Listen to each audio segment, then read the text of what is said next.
Bloodstains don't wash out of silk easily.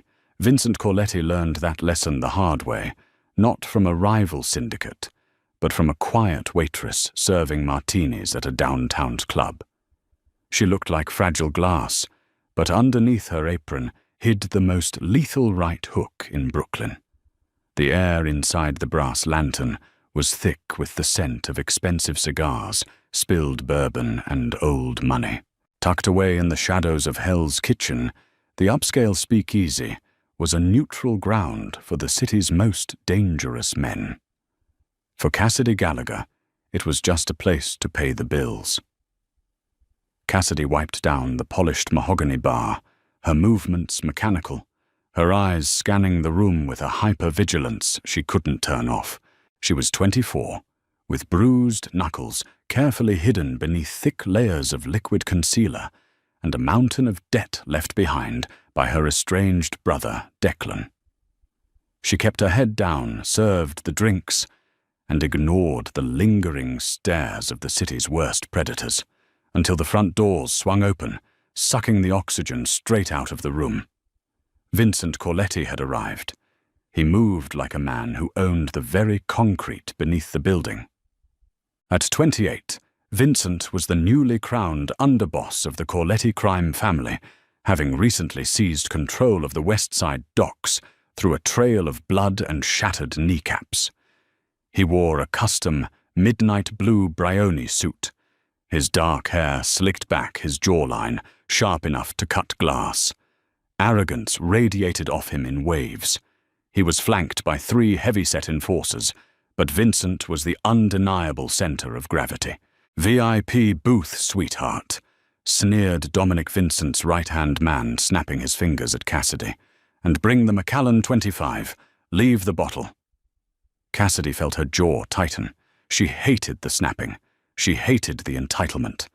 But the debt loomed over her head like a guillotine, so she balanced the heavy crystal tray on her hand and navigated the crowded floor toward the velvet-roped booth. Vincent was slouched back against the red leather, a cigarette hanging lazily from his lips. He wasn't paying attention to the room. He was arguing in hushed, furious tones with Dominic about a missed shipment. I don't care if the Port Authority was crawling all over Pier 40. Vincent's voice was a low, dangerous gravel. I pay you to move the cargo.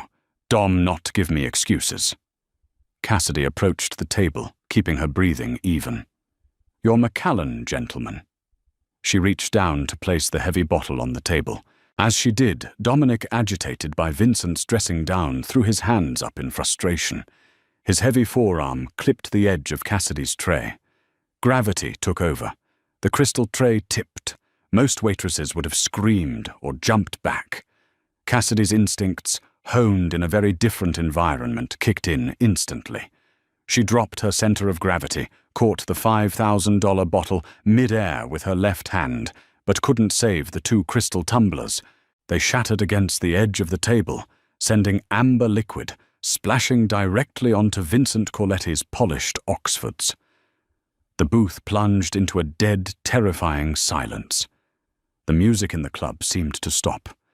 Vincent slowly lowered his gaze to his ruined shoes, then dragged his dark, furious eyes up the length of Cassidy's apron, past her simple white blouse, stopping at her unblinking amber eyes. Do you have any idea how much those shoes cost, sweetheart? Vincent asked, his voice a deadly whisper that sent shivers down the spines of his own men. I imagine more than my rent, Cassidy replied evenly, placing the rescued bottle on the dry end of the table. I apologize for the mess. Your associate bumped my tray. Dominic shot out of his seat, his face turning purple. You clumsy little... He lunged, reaching a massive hand out to grab her wrist. It was a mistake. Before Dominic's fingers could even brush her skin, Cassidy pivoted on her back foot. She didn't strike him. That would be a death sentence here. But she slipped outside his reach, tapped his elbow with surgical precision to throw off his balance, and let his own momentum send him crashing hard into the mahogany table. Vincent's eyes widened. He sat up slowly, the cigarette forgotten. He had seen thousands of bar fights, but he had never seen a waitress move with the fluid, calculated mechanics of a slip and parry. "Sit down, Dom," Vincent commanded, never breaking eye contact with Cassidy. "You're embarrassing me." Dominic scrambled up, humiliated, but Vincent waved him off. The Mafia Boss leaned forward, resting his elbows on his knees, staring at Cassidy like she was a puzzle he suddenly desperately wanted to solve. "You didn't even blink," Vincent noted, a dark smirk playing on his lips. "Most girls in this club would be on their knees begging for forgiveness right now." "I save my knees for praying, Mr. Corletti," Cassidy said flatly. "And I don't pray to you." A low chuckle vibrated in Vincent's chest. The arrogance returned, masking his genuine intrigue. "Tough girl. I hate tough girls. It's always an act." He stood up, towering over her. "You think because you dodged a drunk gorilla you're dangerous. In my world, little girls who talk back get broken." Cassidy looked at his stance. He was too heavy on his front foot. His chin was completely unprotected. "In your world, maybe," she said quietly. "In mine, a guy who stands with his chin up like that gets knocked out in 10 seconds. The collective gasp from the booth was audible. No one spoke to the underboss like that. Vincent's eyes flared with a lethal mix of fury and raw, undeniable heat. He took a step closer, invading her space, smelling faintly of gunpowder and expensive cologne. "Is that a fact?" "Physics is just physics," Cassidy shrugged, turning to walk away. "Hold on," Vincent barked, his voice echoing over the jazz music. He pulled a thick wad of $100 bills from his jacket and tossed it on the table. "You think you know how to fight, waitress? Let's see it." Cassidy paused, looking back over her shoulder. Vincent laid out the terms, his voice dripping with condescension. "The venue O'Rourke's Iron and Blood, his private underground gym in the Brooklyn Navy Yard. Tomorrow night, at midnight. The match 3-minute rounds, just the two of them in the ring. The stakes. If you last 3 rounds without crying, I'll hand you 50 grand in cash. Enough to pay off whatever pathetic debt has you working in this hellhole. The penalty. But when I drop you, you belong to me. You quit this job, and you work directly for me for the next 3 months, doing exactly what I say." Cassidy stared at the cash. 50,000. It was exactly what Declan owed the Russian syndicate. It was a golden ticket out of this nightmare. 3 rounds. Cassidy confirmed, her voice devoid of emotion. 16-ounce gloves, no elbows. Marquis of Queensberry rules. Vincent laughed, a harsh, mocking sound. "Whatever helps you sleep tonight, sweetheart. Try not to run away." O'Rourke's Iron and Blood was a temple of violence. Tucked beneath the rusting skeleton of the Brooklyn Navy Yard, it was a cavernous warehouse filled with heavy bags, peeling mirrors, and the permanent stench of sweat leather and iron. By 11:45 p.m., a small crowd of Corletti's inner circle had gathered. Men in expensive suits smoked cigars, passing stacks of cash back and forth, making side bets on whether the waitress would even show up, or if Vincent would put her in the hospital in the first 30 seconds. In the center of the room sat a regulation-size boxing ring, illuminated by harsh, buzzing fluorescent lights. Vincent was already inside the ropes, shirtless, his muscular back glistening with a light sweat. He was an intimidating specimen. Scars crisscrossed his ribs, souvenirs from his rise to power, and heavy tribal tattoos curled around his thick biceps. He was pounding his wrapped fists together, shadow boxing with brutal heavy haymakers. He wasn't a professional, but he was a seasoned brawler. He hit hard enough to crack concrete. At exactly midnight, the heavy iron doors of the warehouse groaned open. Cassidy walked in. The laughter and murmurs from the Mafia men died down. They expected her to look terrified, or perhaps dressed in something deliberately provocative to beg for mercy. Instead, Cassidy looked like a ghost entering a graveyard. She wore battered black Everlast shorts, a snug grey tank top, and scuffed boxing boots. Her hair was tightly braided against her scalp, but it was her eyes that made Dominic and the others stop laughing. They were dead, devoid of fear, warmth, or humanity. It was the look of an apex predator stepping into its territory. Vincent leaned over the ropes, flashing a cocky, predatory grin. "You actually showed up. I'll give you points for bravery, sweetheart, or stupidity." Cassidy didn't answer. She walked to a bench near the ring, reached into her duffel bag, and pulled out 2 rolls of white athletic tape. Vincent watched his smirk faltering slightly as he observed her hands. She didn't just wrap her knuckles. She anchored the tape around her wrists, laced it perfectly between her fingers to secure the bones, and padded the strike zones. It was a flawless professional wrap, the kind that takes years to perfect. "You can back out," Vincent called out, suddenly feeling a strange prickle of unease at the base of his neck. "Apologize for disrespecting me in my club, and I'll let you walk out of here with your pretty face intact." Cassidy slid her hands into a pair of worn red 16-ounce gloves. She bit down on a custom-molded black mouthguard, climbed the steel steps, and stepped through the ropes. "Ring the bell," she said, her voice muffled around the rubber guard. Dominic, acting as the timekeeper, sneered and hit the steel bell. Ding, ding, round 1.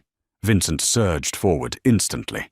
He wanted to end this quickly, to assert dominance and humiliate her.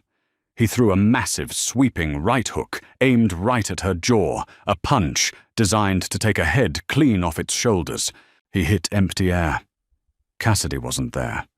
She had executed a flawless slip to the outside, dropping her weight beneath his swinging arm.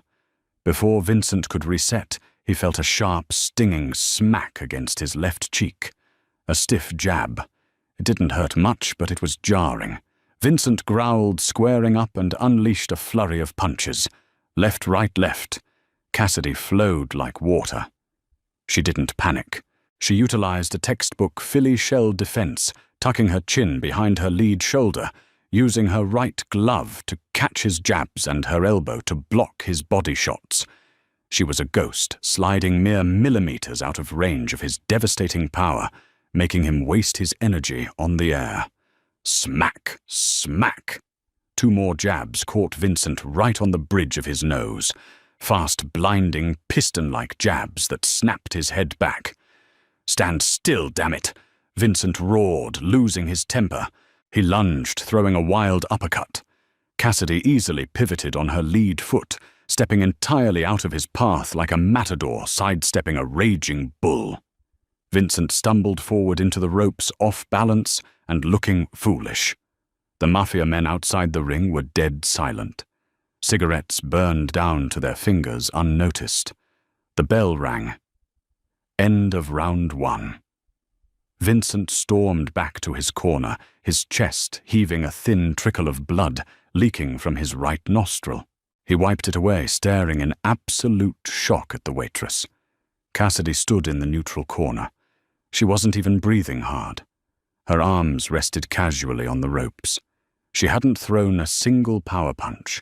She had spent 3 minutes purely downloading his data, his rhythm, his tells, his weaknesses. "She's getting lucky, boss," Dominic hissed from ringside. "Just grab her."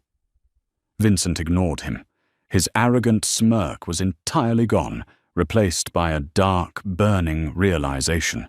The woman standing across from him wasn't a cocktail waitress who took a cardio kickboxing class. She was a weapon. Ding.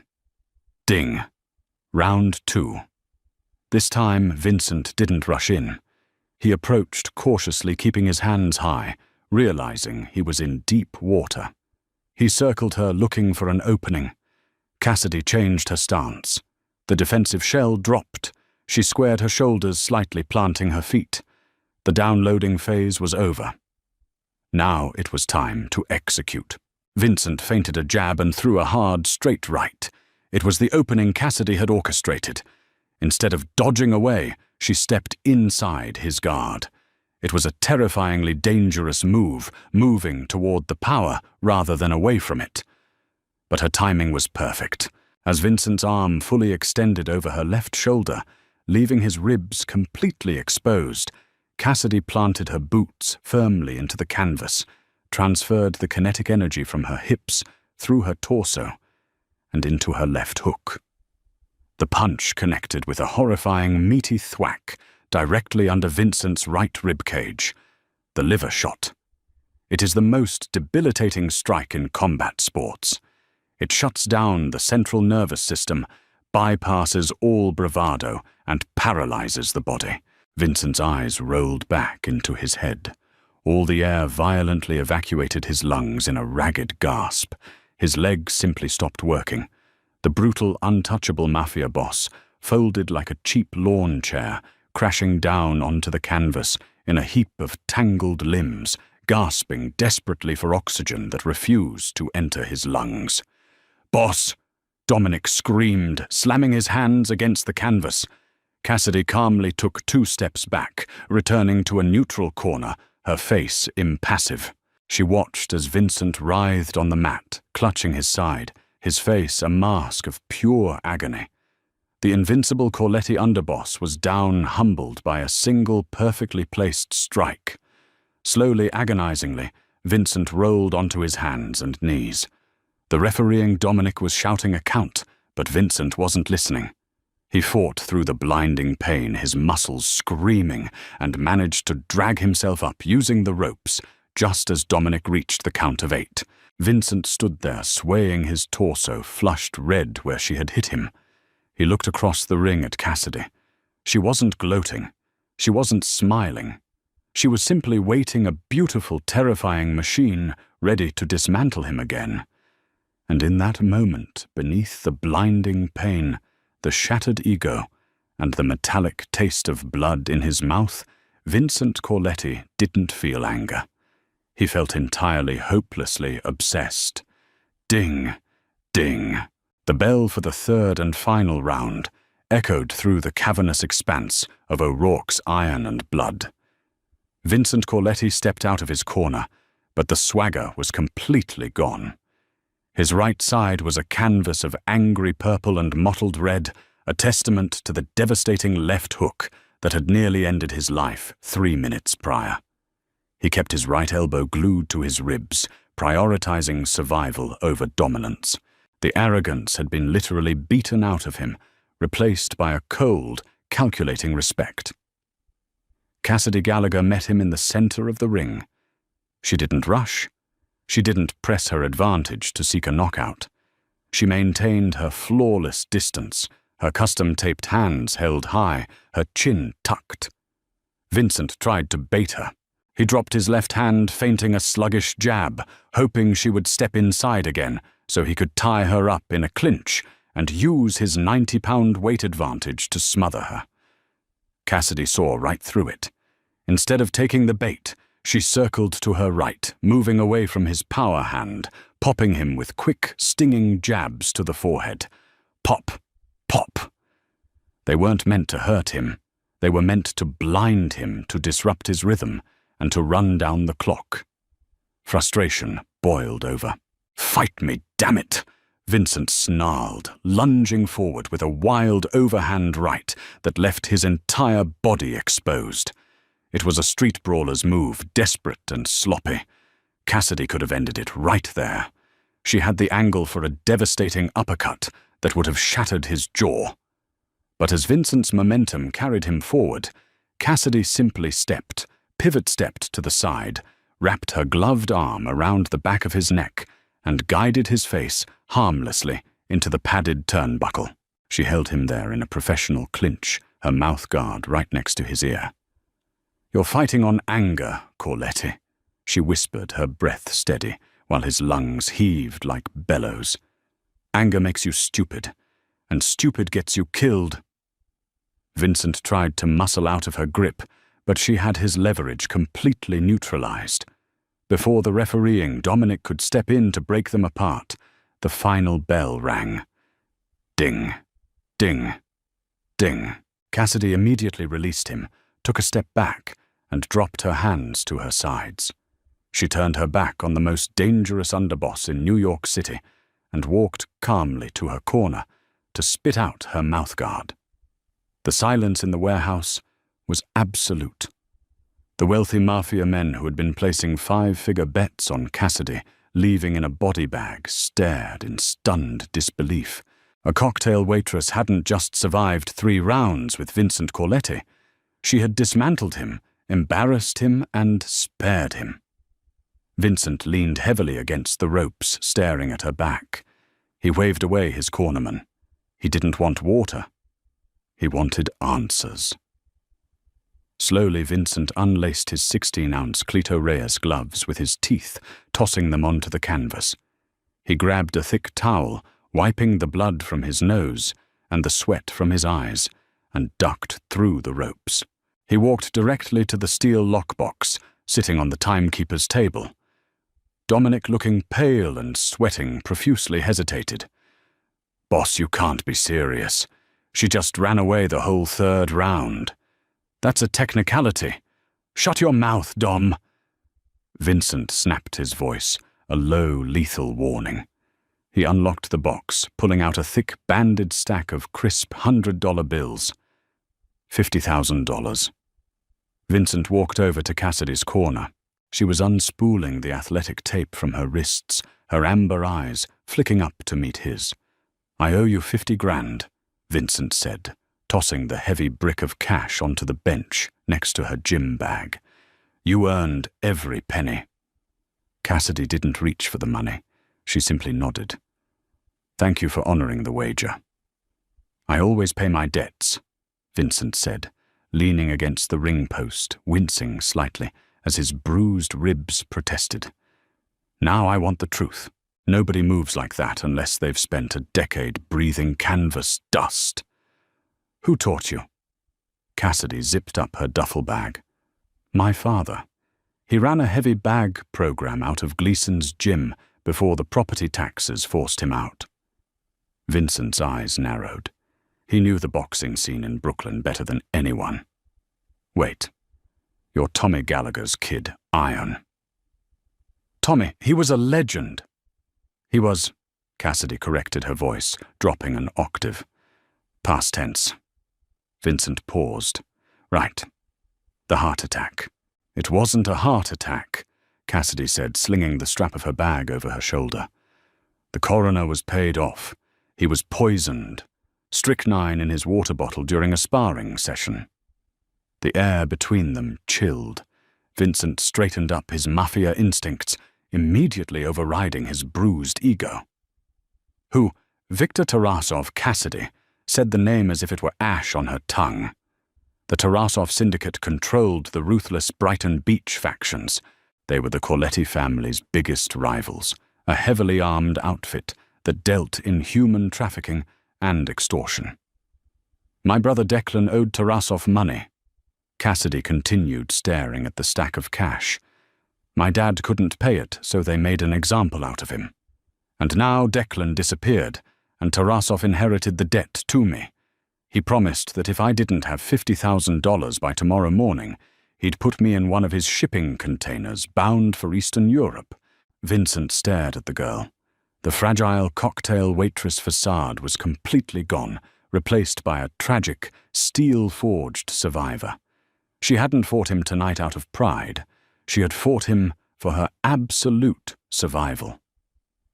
"You're paying Tarasov with my money?" Vincent asked, a dangerous edge creeping back into his voice. "Money is money, Mr. Corletti," Cassidy said, "and I want to live." "You think 50 grand buys you out of the Tarasov syndicate?" A new voice echoed through the gym. It wasn't Vincent. It was Dominic. Vincent and Cassidy both turned. Dominic stood near the massive steel doors of the warehouse, but he wasn't alone. He had unbolted the deadbolts, and stepping out of the Brooklyn fog were 4 massive men in dark trench coats, their faces hardened by Russian winters. At the center of them stood a man with a scarred cheek and a cold, dead smile, Viktor Tarasov's chief enforcer, Alexei. "Dominic!" Vincent growled, his hand instinctively reaching for the waistband of his sweatpants, realizing too late he had stripped his concealed Glock 19 before stepping into the ring. "What the hell is this?" Dominic pulled a suppressed Sig Sauer from his jacket and leveled it directly at Vincent's chest. His hand shook, but his eyes were resolute. "It's business, Vince," Dominic said, his voice echoing loudly. "You've been soft since you took over the West Side docks. The Tarasovs offered me a 20% cut of the pier shipments if I delivered you to them. And a nice little bonus for the Gallagher girl. Victor wants her alive to set an example."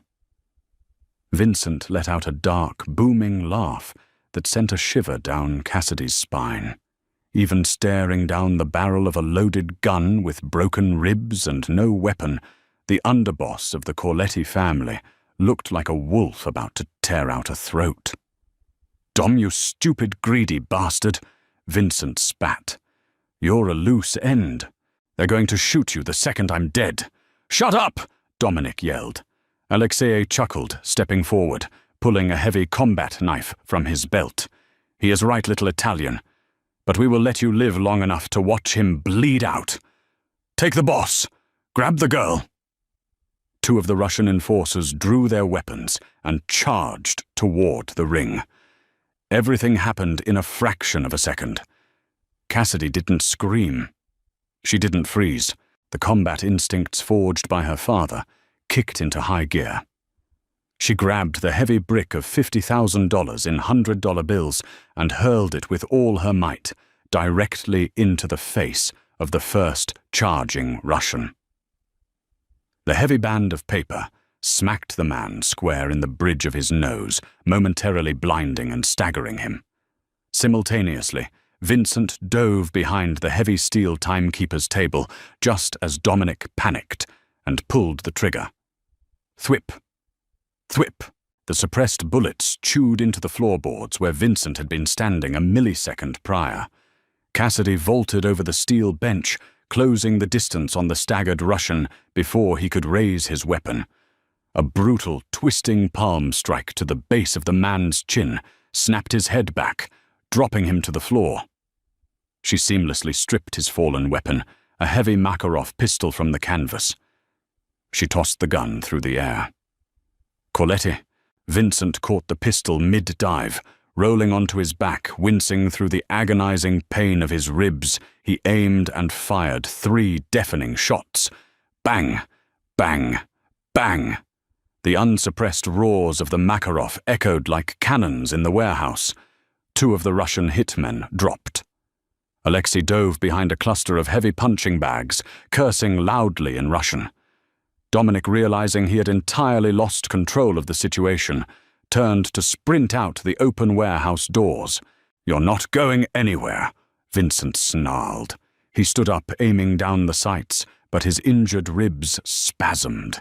His shot missed, shattering the brick wall next to Dominic's head. Dominic kept running. Suddenly, a heavy red Cleto Reyes boxing glove sailed through the air. Cassidy had scooped up Vincent's discarded glove and thrown it with the precision of a major league pitcher. It struck Dominic in the back of the knee. The heavy mass of the 16-ounce leather caused his leg to buckle, sending him crashing face first onto the concrete. Before Dominic could scramble back up, Cassidy was on him. She planted a knee squarely into the center of his spine, grabbed his wrist, and twisted his arm up until the shoulder joint screamed in protest, forcing him to drop the Sig Sauer.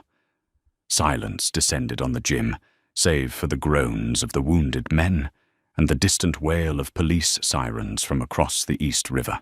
Vincent walked slowly over to where Cassidy had Dominic pinned to the floor. He struck Dominic across the temple with the butt of the pistol, knocking him out cold. There were basements in Staten Island for traitors. Today wasn't his day to die. Vincent turned to look at Cassidy. She was breathing heavily, her hands stained with the blood of the men she had just fought, her braided hair coming loose. She looked fierce, beautiful, and utterly lethal. "I guess the fight is off," Cassidy said, stepping away from Dominic's unconscious body. And my money is scattered all over your floor. Tarasov knows you're here now, Vincent said, holstering the gun in his waistband. If you try to run, Alexei will hunt you down. You won't make it to the state line. So what's my play, Corletti die here, or die on the highway? Vincent stepped closer, invading her personal space. The dynamic was entirely different now. There was no condescension. There was only a dark, magnetic partnership. You don't die, Vincent said softly. You keep the 50 grand, but you don't go back to pouring drinks. You work for me. I need someone who watches my blind side, someone who hits like a freight train and doesn't flinch when the bullets start flying. You want Viktor Tarasov's head on a silver platter. Cassidy's breath hitched. The offer was a deal with the devil himself. We take down the Brighton Beach operation, Vincent promised, extending a blood-stained hand toward her. Together. Welcome to the Corletti family Gallagher. Cassidy looked at his hand. She thought of her father and the debt that had suffocated her life. With a hard, uncompromising look in her amber eyes, she reached out and grasped the underboss's hand. When do we start? Will Cassidy's alliance with the ruthless Corletti underboss lead to the ultimate revenge, or has she just traded one deadly syndicate for another? The lines between enemies' allies and forbidden romance are about to be shattered in blood and gunpowder. If you were captivated by Cassidy's lethal right hook and Vincent's dark obsession, hit that like button. Share this story with your fellow mafia romance junkies, and don't forget to subscribe for the explosive next chapter of this gritty underground saga.